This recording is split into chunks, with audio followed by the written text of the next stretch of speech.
Hello and welcome. I'm Shelley Klein, historian and director of education at the Midwest Center for Holocaust Education. Thank you for joining us tonight for our Common Book program. This is the fifth year that we have held this program where we select a book and then encourage our community to read that book, and then we find various ways to discuss it.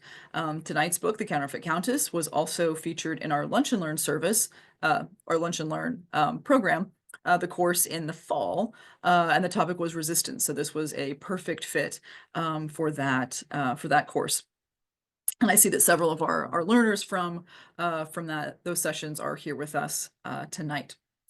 We are in webinar format, so if you do have questions, please put those in the Q&A, and I will come back on at the end and moderate those to our speakers this evening. This is a real treat for us with the Common Book program to actually have the authors here to talk about their work and then to take some of our questions as well. Tonight's book, The Counterfeit Countess, is a remarkable story of ingenuity and resistance, and as a reminder to all of us of the impact that a single individual can have when they choose to take action. So let me introduce our speakers and then we'll turn it over to them. Dr. Elizabeth Barry White recently retired from the United States Holocaust Memorial Museum, where she served as historian and research director for their Center for the Prevention of Genocide. Prior to that, she spent her career in the U.S. Justice Department working on investigations and prosecutions of Nazi criminals and human rights violators.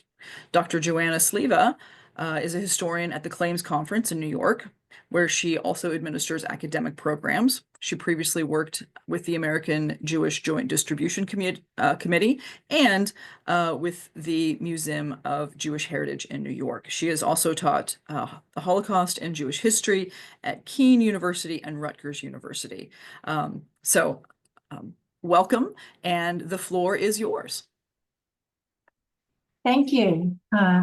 Good evening, everybody, and thank you for joining us tonight. Joanna and I are very grateful to Dr. Shelley Klein and the Midwest Center for Holocaust Education for giving us this opportunity to share with you a new story from the Holocaust, one that was only told for the first time a year ago. It is a story about persecution and suffering, but also about astonishing courage and irrepressible humanity. It sheds new light on the themes of Jewish survival and resistance, and it also provides a somewhat different perspective on the Holocaust. Joanna's and my journey to writing this story began back in 1989 when I gave an academic conference paper on Majdanek. This was a Nazi SS concentration camp located in German-occupied Lublin, Poland. You can see in this slide on the left that Lublin was a city located in the part of occupied Poland that the Germans ruled as a colony they called the general government. And on the right, you can see that Majdanek was located right on the edge of the city. After my talk, a historian I didn't know presented me with a carbon copy manuscript. Here you can see the first page of the manuscript, and on the side you can see that the historian wrote his contact information. He was Arthur Funk of the University of Florida. He explained that the manuscript was the memoir of Janina Mailberg, a Polish Jewish mathematician who had helped prisoners at Majdanek while pretending to be a Polish Christian aristocrat. She had died in Chicago in 1969, and efforts to publish this memoir had failed. So he was donating copies to several archives, but he wanted me to take this copy because I was writing about Majdanek, so he thought maybe I could make the memoir story known. Well, that story was unlike any of the hundreds and hundreds of Holocaust survivor and victim stories that I had read or heard. Janina Mailberg claimed that she survived the Holocaust under the false identity of the Countess Sukadolska, and she used that identity to become an official of a Polish relief organization and an officer in the Home Army of the Polish Resistance. For her official duties, because she spoke fluent German, she negotiated with Nazi and SS officials in Lublin to provide aid for non-Jewish Polish victims of Nazi persecution. From her memoir, it seemed like she never took no as a final answer in these negotiations, would keep pressing, going over people's heads until she found someone to tell her yes.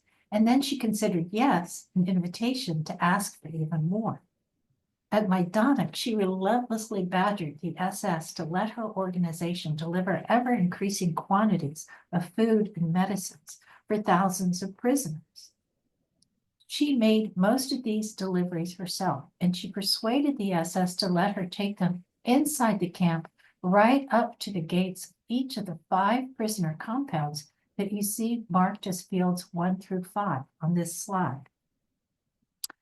Once she got that access, she was able to interact with some of the prisoners, and so she used the deliveries as cover to smuggle messages and supplies to members of the resistance imprisoned in Majdanek. Now, from what I knew about Majdanek, this claim that a Jewish woman willingly entered that camp almost daily and smuggled contraband under the noses of the SS seemed almost too fantastic to be true. Majdanek played a role in Operation Reinhardt, which was the largest murder operation of the Holocaust. The SS gassed most of its 1.7 million Jewish victims in the killing centers of Belzec, Sobibor, and Treblinka. But the SS also murdered at least 63,000 Jews in Majdanek's gas chambers and shooting pits. According to her memoir, Janina Mailberg knew what was happening to Jews in the camp. And yet she continued going into Majdanek, knowing that she would be gruesomely tortured and murdered if the SS discovered either her smuggling or her Jewish identity. How could she have dared to do this? And how could she have succeeded? And who was this Janina Mailberg anyway? I couldn't use the memoir without first verifying it, and at the time I had no way to do that. Janina Mailberg and her husband had died. They had no children. I couldn't just drop my family and job responsibilities to go to Poland to do research. And in any case, I don't know Polish.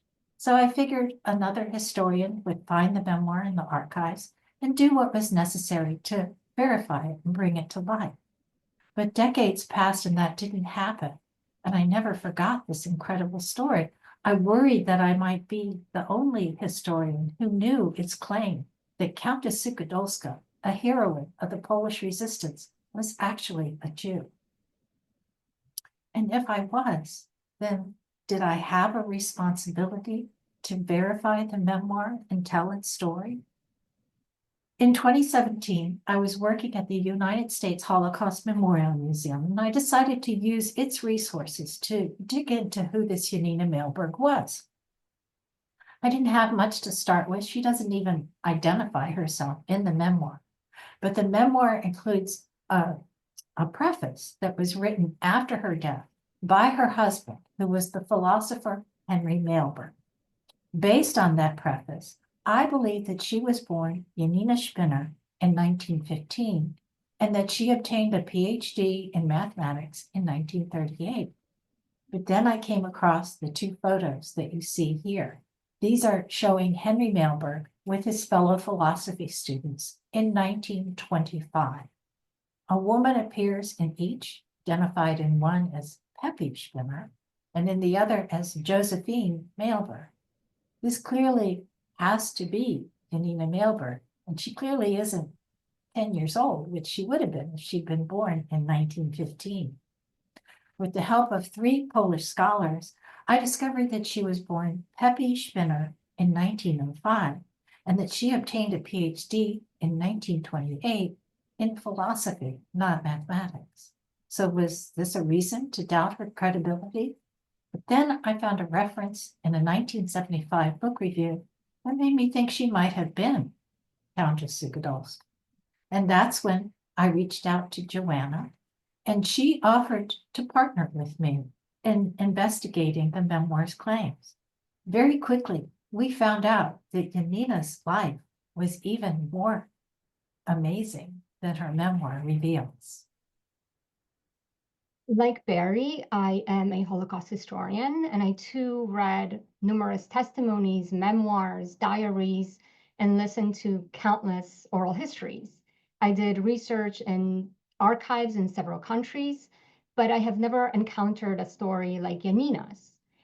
If Janina's claims were true, then there had to be some evidence about her identity and activities in the archival record. And sure enough, some of the earliest and most important evidence confirming that Janina Suchodolska was in fact Janina Melberg surfaced from a Jewish archive in New York. The YIVO Institute for Jewish Research holds the files of Hayas, an organization established in the 19th century, which later helped Jewish Holocaust survivors emigrate from Europe. In 1949, Janina's husband, Henry, was able to leave communist Poland. He was invited to Canada on an academic fellowship. From his Toronto home, Henry wrote to Hayas and to other organizations, urging them to help Janina leave Poland. The letters mentioned that Henry's wife was living under an alias in Poland, Janina Suchodolska. Further research revealed how Janina reunited with her husband in Canada in 1950. After finding more and more proof about Janina's identity, we mapped out the various identities that she used to keep reinventing herself in order to survive the Holocaust, avoid detection by the Nazi and the Soviet regimes, and navigate her professional paths. And on this slide here, you see the two of them in a happy embrace when they were free in North America. We were fascinated by this Polish Jewish woman who in the 1920s studied at Jan Kazimierz University in Lwów, today Lviv, Poland, under two of Europe's leading mathematicians at the time. She obtained a master's degree in exact sciences, which qualified her to teach mathematics at a secondary level. However, as a woman, it was nearly impossible for her to obtain a PhD in math. So she studied instead under the charismatic professor of philosophy, Kazimierz Twardowski, whom you see here in the middle on this photograph. He was a Polish patriot who welcomed mathematicians and scientists, as well as women and Jews among his students. Here you see a clipping from a Jewish newspaper in Lwów. It announced Pepi Spinner from the town of Żurawno among the recipients of a PhD degree. This was in February 1928. Her determination enabled her to obtain this degree in philosophy with a specialty in mathematics. Janina's father was a wealthy estate owner and who socialized with the Polish nobility. By virtue of her privileged upbringing, Janina spoke at least 5 languages. Barry mentioned one of them, German, and was well versed in the customs and mannerisms of the upper classes. She also gained international experience when she spent some time at the Sorbonne in France. Upon her return, she adopted the more sophisticated sounding name, Józefa. And these were some of the factors that later, during the Holocaust, allowed her to be convincing in her false identity. In 1933, she married her fellow philosophy student, Henry. They lived a comfortable life of intellectuals in Lwów when World War II broke out. Then Nazi Germany and the Soviet Union carved up Poland. And on this map, you can see that Lwów, where they lived, here it's spelled Lwów, fell to the Soviets. The Melbergs survived the Soviet rule and avoided deportation to Siberia of those who were perceived enemies of the state because of the Melberg status as teachers that protected them. The situation changed in the summer of 1941 when Nazi Germany occupied the city. The Ukrainian population unleashed violence against the Jews, and the German authorities introduced a ruthless anti-Jewish policy. When a family friend, Count Andrzej Skrzyński, showed up at the Melberg's door in December 1941, Henry and Janina followed his lead. Skrzyński, who is pictured here long after the war, promised the Melbergs that he would protect them in another city, Lublin, and he would give them false identities as Countess and Count Suchodolski. On the map, you can see their journey from Lwów to the city of Dębica and on to the northeast to Lublin. Janina's memoir shines a light on her exceptional courage, calculated decisions, and bold actions during the Holocaust and the war. We wanted to find out what motivated her. Janina was extraordinarily intelligent, keenly analytical, and remarkably quick-witted and innovative. Her specialty as a mathematician was probability, which served her well when her survival and success depended on accurately calculating the tremendous risks she took every day. Ultimately, as Henry wrote in the preface to the memoir, Janina's actions were not guided by risk assessments, but by a simple mathematical principle.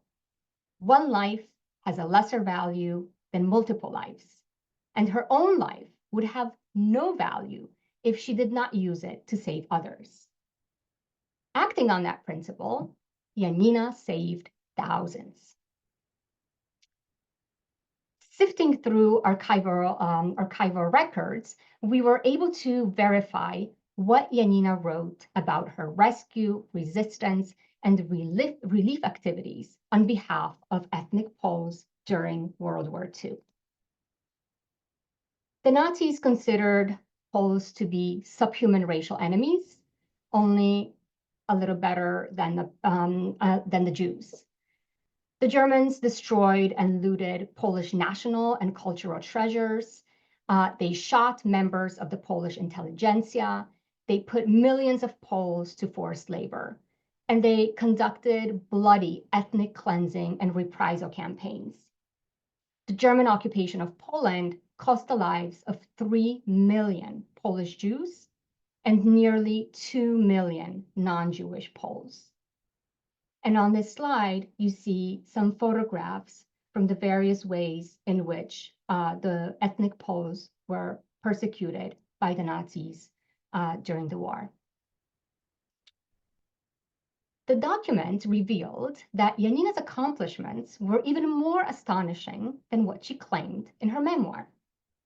For example, here you see a report that Janina filed as Countess Suchodolska about her efforts to win the release of Polish prisoners from Majdanek in the summer of 1943. These prisoners were peasants, men, women, and children. The SS dumped 9,000 of them in Majdanek in order to give their homes and farms to German settlers. Those who were considered the peasants, those who were considered able-bodied, were drafted for forced labor, and the rest, who were mainly children and older people, lingered in Majdanek under horrible conditions. Janina's report details how she managed to win the release of over 2,100 of them. Starved and sick, nearly 200 died soon after leaving the camp. Still, about 1,900 Polish peasants survived thanks to Janina. But Janina did not mention this incident in her memoir. In the archives, we discovered that this was not the only time when she won the release of prisoners. Based just on wartime records, we documented that Janina negotiated the release from captivity of 9,700 Poles. And of course, it's impossible to estimate how many more survived because of her relief and resistance efforts. So by now, you may be wondering why Janina risked her life to save ethnic Poles and not Polish Jews. By the time she and Henry got to Lublin in December 1941, all of the Jews were already sealed up in a tiny ghetto. Here you see a couple of views from within the ghetto. So Janina didn't know any Jews in Lublin, and even if she did, she had no way to contact them. Plus, she herself was trying to survive by concealing her Jewish identity. Very quickly, she learned that even their identities as ethnic Poles didn't mean that she and Henry were safe. This was really driven home to her one night when Henry was nearly captured in a Gestapo raid that was seizing Polish men for forced labor. If he were taken, a physical exam would immediately expose him as a Jew. Then in March 1942, Janina, like all the residents of Lublin, witnessed the very bloody deportation action in which the SS sent nearly 30,000 Jews from Lublin's ghetto to Belzec. This was the first action of Operation Reinhardt, and within just a few weeks, Poles living near Belzec were reporting that all of the thousands of Jews arriving there daily were somehow being murdered. Janina realized that she and Henry probably were not going to survive for very long. So she decided to stop living in constant terror. She just couldn't stand it anymore. She decided enough with worrying about how to survive. How am I going to die a meaningful death? And she decided to dedicate what remained of her life to opposing her country's occupiers and rescuing her compatriots. So she persuaded Count Skrzynski to sponsor her membership in the Home Army. Now, this was the armed wing of the anti-communist Polish underground state. Here you can see one of the reports that she wrote for the Home Army using her code name, Stefania. In 1942, Skrzynski became the top official in all of Lublin district of the Polish Main Welfare Council. It was known by its Polish initials as the RGO. The German rulers of the general government had no wish to provide for their non-German subjects, and so they decreed that 3 separate organizations would provide aid to ethnic Poles, ethnic Ukrainians, and to Jews. The RGO ran soup kitchens, orphanages, and clinics, supplied food and medicine for Poles in prisons and labor camps, and found shelter for the victims of ethnic cleansing campaigns. Just within Lublin district, some 200,000 Poles were receiving aid from the RGO.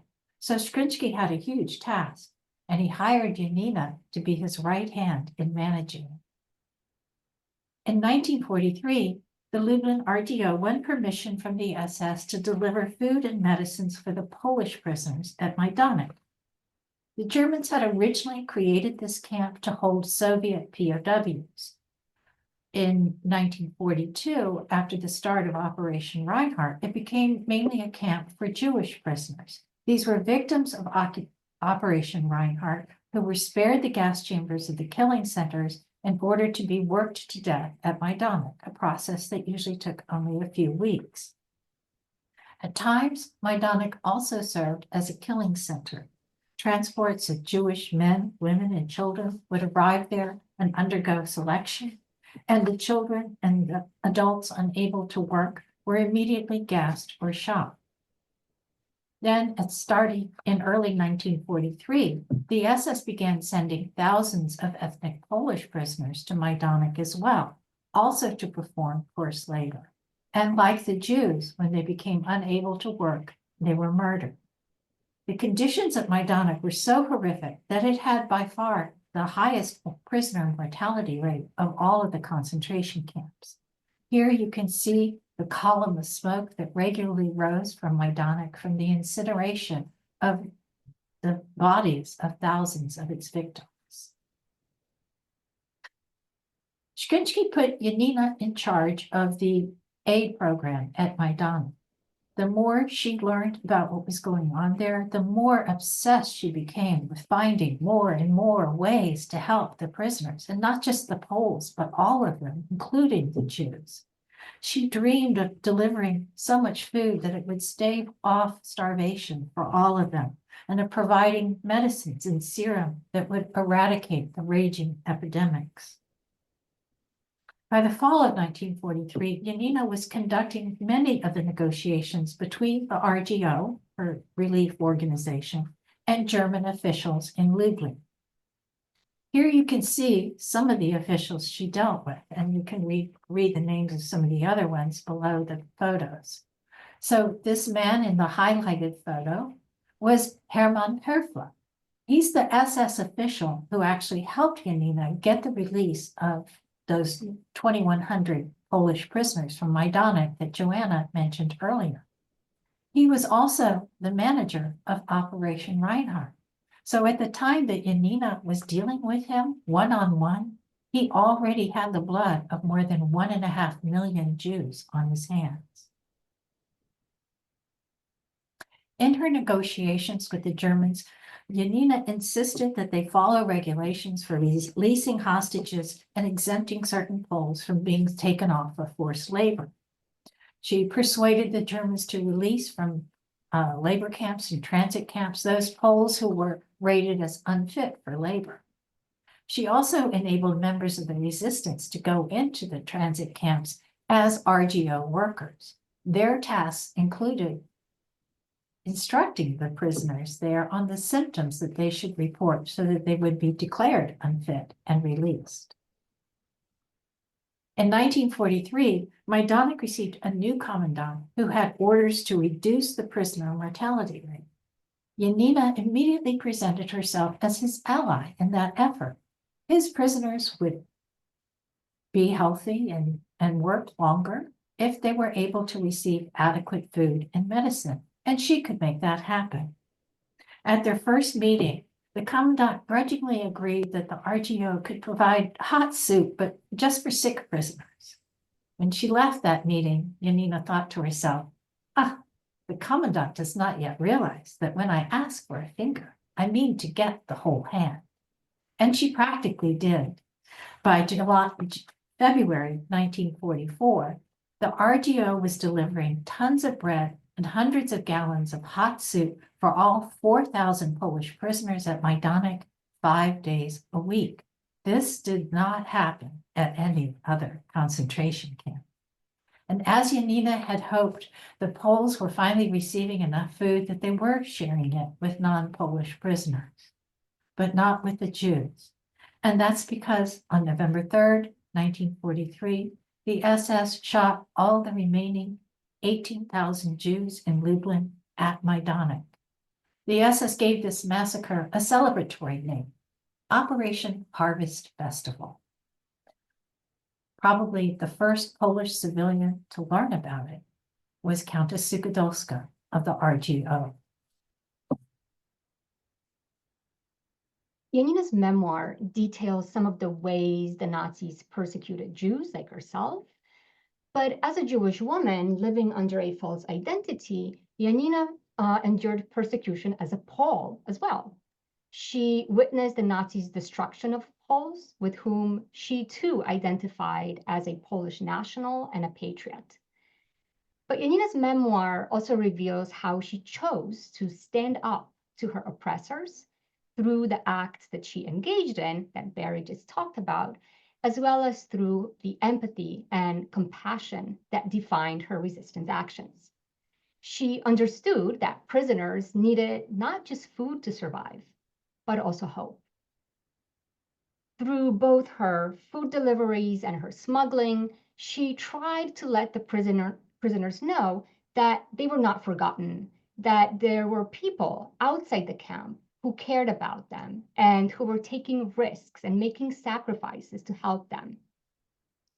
One example of how she accomplished this occurred at Christmas in 1943. Janina persuaded the commandant of Majdanek to let the RGO, her relief organization, supply decorated Christmas trees for all the barracks. And instead of the soup and bread that she was allowed to deliver, she smuggled in a Christmas feast and consecrated wafers to celebrate Holy Mass. After the war, former prisoners who experienced that Christmas in Majdanek talked about the impact that this had on them.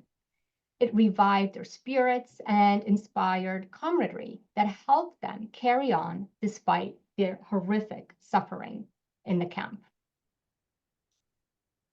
Janina did not work alone, of course, and her memoir pays tribute to the Poles who risked their lives alongside her to resist the German occupiers and to help each other survive. And many of them were women. And like Janina, they deserve to be recognized as heroes of the Polish resistance. Our book includes some of their stories. For example, Saturnina Malm established the first network that succeeded in getting messages and medicine into Majdanek. She also rescued a Jewish girl. The girl survived the war. Dr. Stefania Perzanowska was tortured by the Gestapo 15 times before she was sent to Majdanek. And in the camp, she managed to create an infirmary that provided life-saving care to the women and children in the camp. She was actually the first prisoner with whom Janina met on her first delivery to Majdanek. Against the odds, Janina and Henry survived the war. In July 1944, the Red Army, Soviet Red Army, drove the Germans out of Lublin. The Soviet secret police immediately began hunting down members of the anti-communist Polish Home Army, the Polish resistance. Lublin's new communist rulers accused the RGO of collaborating with the Germans. So Skrzyński, the count who rescued Janina and Henry, had to flee from Lublin. But the new government still needed the RGO's services, and they asked Janina to stay on. She decided that it was still too dangerous to reveal her true identity, and so she became Dr. Janina Suchodolska, social worker. And she quickly rose to be the deputy director of Poland's National Social Welfare Agency. Henry, on the other hand, reverted to his pre-war identity. His career flourished, and he assumed a university position in another city. His successes were to pave the way to a bigger goal that Henry, and especially Janina, envisioned for themselves. Henry learned that most of his family had been murdered in the Holocaust, but 2 of his brothers survived and their wives. And here on these 3 photographs, you can see them with Henry and Janina reuniting right after the war. Janina is pictured here in the middle, and Henry here is in the middle. But soon, anti-Semitic violence in Poland persuaded all of them that they had to flee Poland. Through her work, Janina had contacts with foreign and international aid organizations. She used them to get a UN fellowship to tour the United States. Local newspapers, and you see the clippings here, reported on the visit of this important official from communist Poland, who was a woman. The purpose of Janina's fellowship was to study child welfare services. But her goal was to make contacts with US scholars who could help Henry get a teaching position in the West. Janina accomplished her goal. Henry managed to go to Canada in 1949 on a Lady Davis Fellowship. He was assigned a position in the Department of Applied Mathematics at the University of Toronto. It took nearly a year and a half, but somehow Janina managed to escape from Poland. She defected at the Canadian military mission in Berlin, and soon she joined Henry in Canada. And on this photograph here, you can see her enjoying her newly won freedom in Canada. Janina began to build her life in Toronto using an amalgamation of her previous identities. So she became Dr. Josephine Janina Bednarski-Spinner Melberg, mathematician. Her aspiration to pursue her original career explains the change in her birth date.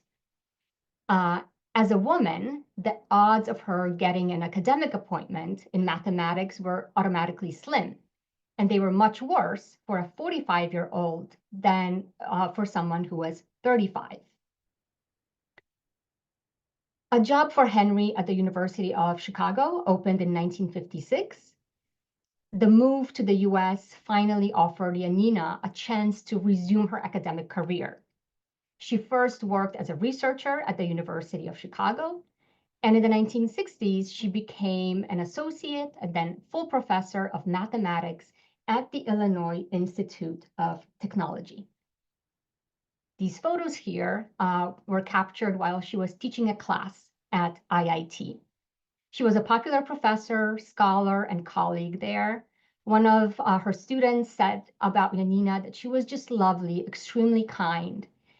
Janina went on to join important professional organizations in engineering and mathematics. She was known for supporting women scientists. Sometime in the 1960s, Janina recorded in a memoir that Barry received some of what she did and witnessed during the Holocaust. Janina died in Chicago in May 1969 at the age of 64 of heart failure. Henry translated Janina's memoir and tried to get it published, but he passed away 10 years later, and Janina's story remained unknown until 2024. Janina never spoke publicly about her wartime experiences, and in that she was like probably most Holocaust survivors in the first decades after the war. For some, it was just too traumatic to revisit what they had suffered. But many also assumed, with some justification, that no one wanted to hear their stories. Ignorance of Holocaust victims' experiences fed misconceptions, especially that the Jews reacted passively to Nazi persecution, that they went like sheep to the slaughter. In the last few decades, there have been extensive efforts to collect the stories and publish them of thousands of Holocaust survivors. Thanks to these stories, historians now recognize that Jewish armed resistance to the Nazis was far more widespread than previously known, and that Jewish resistance took many other forms as well. The survivors' stories reveal that Jews reacted to the Nazis' genocidal plans with defiance, ingenuity, courage, and heroism. And for Janina, there may have been a couple of special considerations that prevented her from coming forward. First of all, who was going to believe her incredible story? And then also, she had to worry whether coming forward would endanger her colleagues who were still in communist Poland and who had served alongside her in the anti-communist Polish resistance. Henry wrote in his preface that Janina's memoir was her testimony. In it, she testified not just to what she observed and experienced, but also to the lessons that she learned about human nature from observing it within the horrors of occupied Poland. She wrote about enemies who she knew were participating in terrible crimes, and yet who took risks to help her, sometimes even save her. And she wrote about Poles who were both courageous and venal, self-sacrificing and hateful. She found that she couldn't predict whether someone would help or harm her in a given situation just based on that person's ethnicity, religion, or ideology. She also wrote very movingly about the terrible choices that the war forced people to make between staying true to their values and survival, often for their families as well as for themselves. She came to see that none of us is completely defined by either the worst or the best that we do, And so she decided for herself not to judge what others did to survive, but simply to approach each person as a fellow member of what she called the vast suffering human family. And if they were suffering, she thought it her human duty to help them, to give them hope. Janina's story is unique, but so is the story of every Holocaust survivor. These stories connect us with those individuals who make up that incomprehensible number of 6 million Jewish victims. They remind us of our common humanity with them. These stories reveal the terror, anguish, and almost unimaginable suffering that Jews had to endure, but they are also stories of family, faith, resistance, and resilience. The stories reveal to us the tremendous challenges that the few Holocaust survivors had to overcome in order to rebuild their post-war lives. And stories like Janina's show us the power that individuals have to make a difference. Joanna and I believe that the world needs all of these stories, and in that we know that Janina would agree. Her very last words in her memoir were both a promise and a plea. We will remember. Thank you.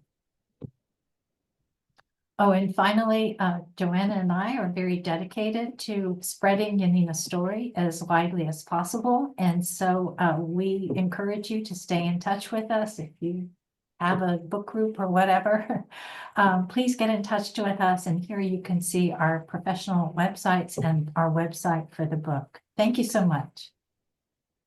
Thanks to both of you. This is such an interesting story and so unique when you think about the fact that we have, a Jewish woman with a PhD who's rescuing, non-Jews in the midst of, occupied Poland. Much like, I think you've said when you first heard this story, you thought, how can this be real? And I remember when I first read the synopsis of the book, I thought, how is this real? And I really enjoy the way you included that part in the book, right? The way the manuscript was handed to you and your investigative process as historians to kind of verify this.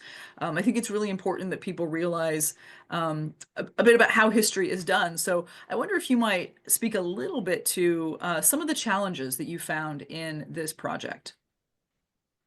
Oh, there were many. Yeah, we ran into a lot of dead ends. I mean, sometimes we really felt like Janina didn't want us to learn too much about her. So we never found any vital records for her parents, birth records, whatever. We know she had 2 siblings, but maybe she had more. We don't know. Joanna identified a file in the RGO records that was labeled Janina Sukadolska, and it was empty. So, and also there were Polish government couldn't find any records about Janina after the war, even though she was a Polish official. She traveled abroad. There had to have been passports and surveillance of her and so forth. So those were some of the challenges that we faced. I would also mention that translating her memoir into this story was very challenging too, because she was very economical with telling her story. There was a lot, of course, we found out that she left out. And she didn't really tell it chronologically exactly. She only covered the years 1939 to 1944, but it was more like a series of vignettes and topics with which she would often go off on tangents. And she never said when exactly something happened. So we really had to plot things out very carefully, looking at lots and lots and lots of testimonies and statements from people who worked with her, former prisoners, and trying to triangulate that with the wartime documents and her memoir and post-war studies. And I would think too, just even the working from a memoir that was written at a particular moment in history to then translate it to like today's audiences, the starting point is very different. I think I'm assuming the intended audience was very different.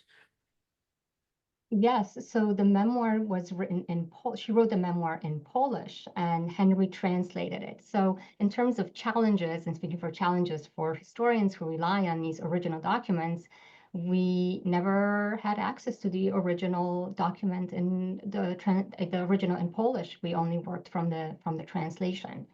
But because the memoir was written in Polish, it was intended for a Polish audience, with the understanding that Polish readers would know about the historical context. And that was another challenge, to make the story understandable to all readers, to English language readers. And the book has been translated into other languages since it came out last year. So of course we had to include historical background to make this story more understandable. And Janina wrote this, we believe, in the 1960s at a very particular time. In Poland, there was a rise in state-sponsored anti-Semitism that culminated in the so-called anti-Zionist campaign in 1968. This was in response to the war between Israel and the Arab states in 1967. And Jews were accused of being the fifth column, of being unloyal to Poland. And in the end, around 30,000 Polish Jews were basically kicked out, expelled from Poland. And so Janina, of course, knew about this. She read the news. She knew what was happening, and the testimonies from this time, from those years, 1967, 1968, testified that many Polish Jews believed that there would be another Holocaust. So Janina's memoir was, I think, in response to the events that were occurring in Poland, and maybe also as a warning of what hate and discrimination could lead to. Well, I think it's interesting as well when we think about the difference in audiences. I think in some ways too, this reminds us of these two parts of her identity, that she absolutely saw herself as Jewish, but absolutely saw herself as Polish. And I think that so often when we read Holocaust memoirs, I think it's easy to think of only one portion of a person's identity. And certainly, depending on the individual, they're going to feel differently about that. But certainly for her, especially with her participation in the Polish resistance, it seemed like the Polish part of her identity always remained a strong thing for her. There's so many really interesting moments in the book where you get a real sense of her character, and a sense of how clever she was to think on her feet or avoid danger in the moment. I wonder if you might share maybe one of your favorites, or ones that you think really, kind of epitomizes this part of her character. Well, we have a scene early in the book. It's when she and Henry got to Lublin. It was a very dangerous journey for them because they were fleeing from Lvov. They were Jews. They couldn't carry any papers or wear the armband identifying them as Jews because Jews weren't allowed to take public transportation. So they finally, after 3 days, they get to the train station. And suddenly a German policeman seizes Henry and accuses him of breaking a baggage regulation. Janina realized he's about to ask a demand to see Henry's papers, and then they're going to be sunk. And so she gets up in that policeman's face and treats him in her perfect German so imperious that she intimidated him into releasing Henry. And she wrote about that in her memoir, and about the lesson that she learned from it, and that she would use to go on as Countess Sukudolska to save lives. What do you do with your fear and trembling in a confrontation with a swaggering bully? Well, you confine it to the small prison of the heart. and you don't let any of it show in your eyes or your muscles. You tremble within, but show calmness without, because coolness towards them implied the backing of power. And in the face of power, they might very well shrink. Yeah, I enjoyed that one as well, because it was just it seems like she kind of makes this decision on the fly because there's nothing else, like she has to. And then that lesson that she takes forward, I think especially in her dealings with the commandants, she kind of employs that same lesson that, you kind of intimidate them back, if you will. So I was just really, all of these instances that she does is very impressive isn't the right word. It's really, she's also, I think, lucky. I wonder if you might speak on that a little bit, the sort of just aspect of luck that she seemed to have throughout her time. Sure, I think that's a very important factor in why Yanina was able to do what she did, and also in her survival. And luck is something that many survivors will credit with why they survived. I mean, there were various elements to it, but luck was among them.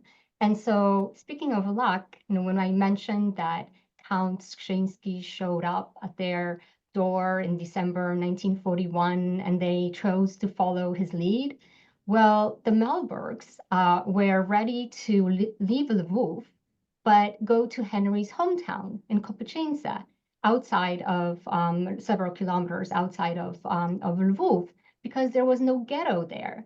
And so, and that also tells us that ghettos were not created everywhere at the same time. So they thought it would be safer with Henry's family. But then at the last moment, it was this Count Skrzyński, who was a friend of Janina's family, who showed up, and they chose to go with him. This was a decision that they made in the moment, and it was lucky for them. They were lucky that when they boarded the train without documents, I mean, they were Jews, the Malbergs were Jews. They could have been killed for being on the train and for going from one city to another city. It was luck that they arrived safely in Lublin. The situation that Barry just described of Henry being stopped by a German officer at the train station, and Janina kind of choosing to stand up and muster all her courage. That was also lucky that the officer was not more insistent in demanding papers. And throughout, with her dealings with German officials, we may think that she was just fearless, but as Barry mentioned earlier, she was not fearless. She had a lot of fear, and luck also helped her in how she dealt with the officials, and also the various situations that we describe in the book. I think sometimes we tend to think that everything happened like very chronologically and there was a reason for everything. And that's not how it was. Some of her decisions, Janina's decisions, were calculated decisions, but she could never predict how someone would respond to her request, to her demands. And she never knew if she would be discovered that she's smuggling messages from prisoners from the camp to the Polish resistance, or that she's smuggling in items that were not approved by the German authorities. It was luck that made her successful in those efforts as well. There's so many incidents where you could just see the situation could have easily gone very differently. Another thing I think that the book does so well, and it comes out in her memoir, and you even kind of like end on this note, is her talking about the actions of others, and that she's very keen to not judge those who maybe acted differently than her.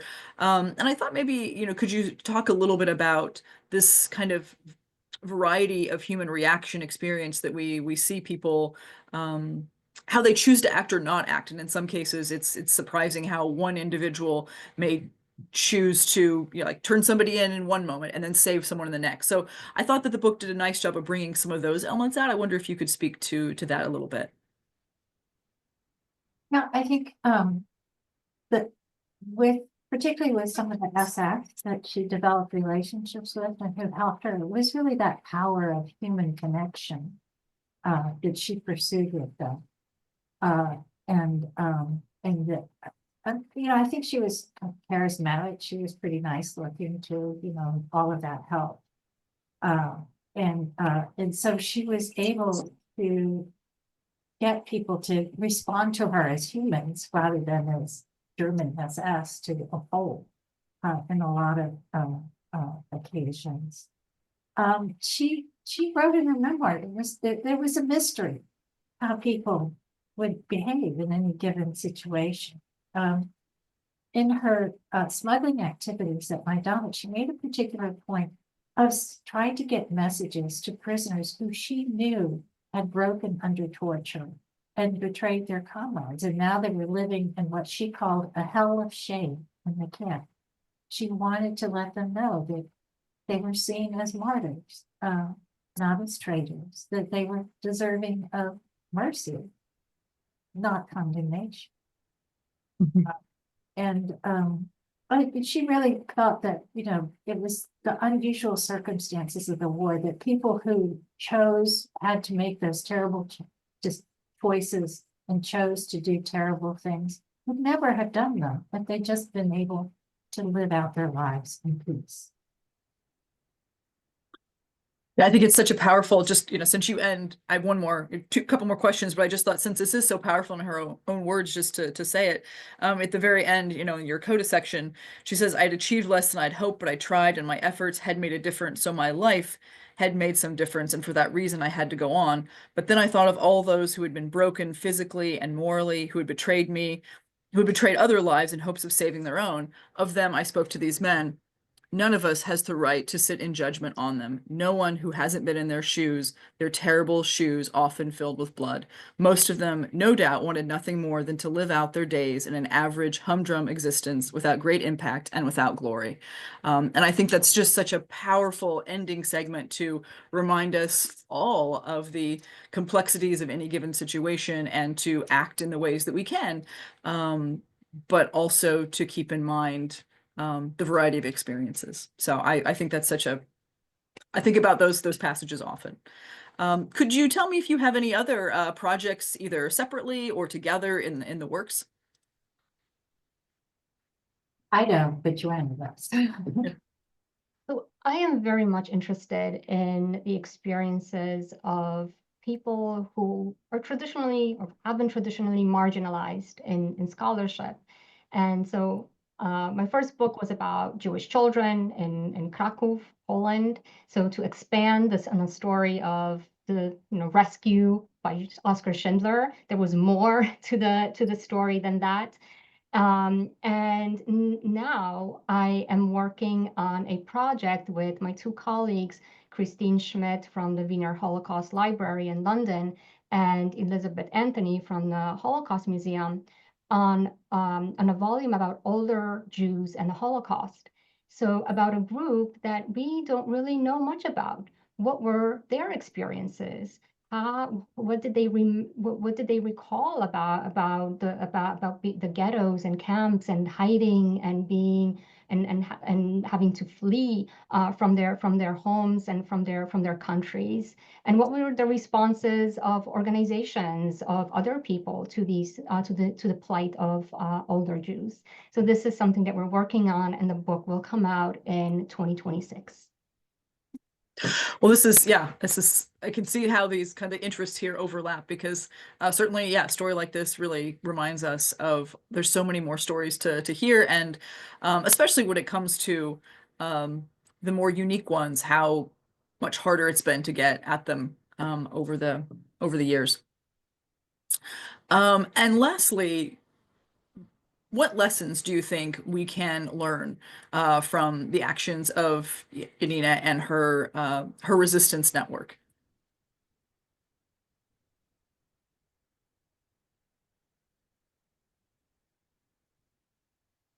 Oh, it's a very interesting question, and I worked in the field of genocide prevention. And one of the things we were looking at was how do you empower the people who were being threatened by genocide and mass atrocities? How do you empower them to resist and to help each other survive? And so I think that the story of the RGO and what it did, I think that that's something that deserves to be studied more, because I didn't know much about it. I mean, it was really impressive. And Yanina was able to feed those prisoners at Majdanek because Poles who were themselves suffering from malnutrition because of the planned policies of the Germans were willing to give her food that they didn't have very much of in order to help those prisoners. And so I think that that's a very interesting avenue for study, and shows us that, that people aren't just victims, that they have space for action, even if it's limited, and that it's important to help them use that to defend themselves. And even, I'm glad you mentioned that, the network as well, because even though we think about actions of individuals, very often those individuals are acting within a larger network and a community that they have created and supported. Well, thank you both for your tremendous work on this project, for being here with us tonight. And for all of those of you who joined us as well, if you haven't read the book, I very, very highly recommend it. It is an incredible story. So thank you all, and have a good evening. Thank you. Thank you very much.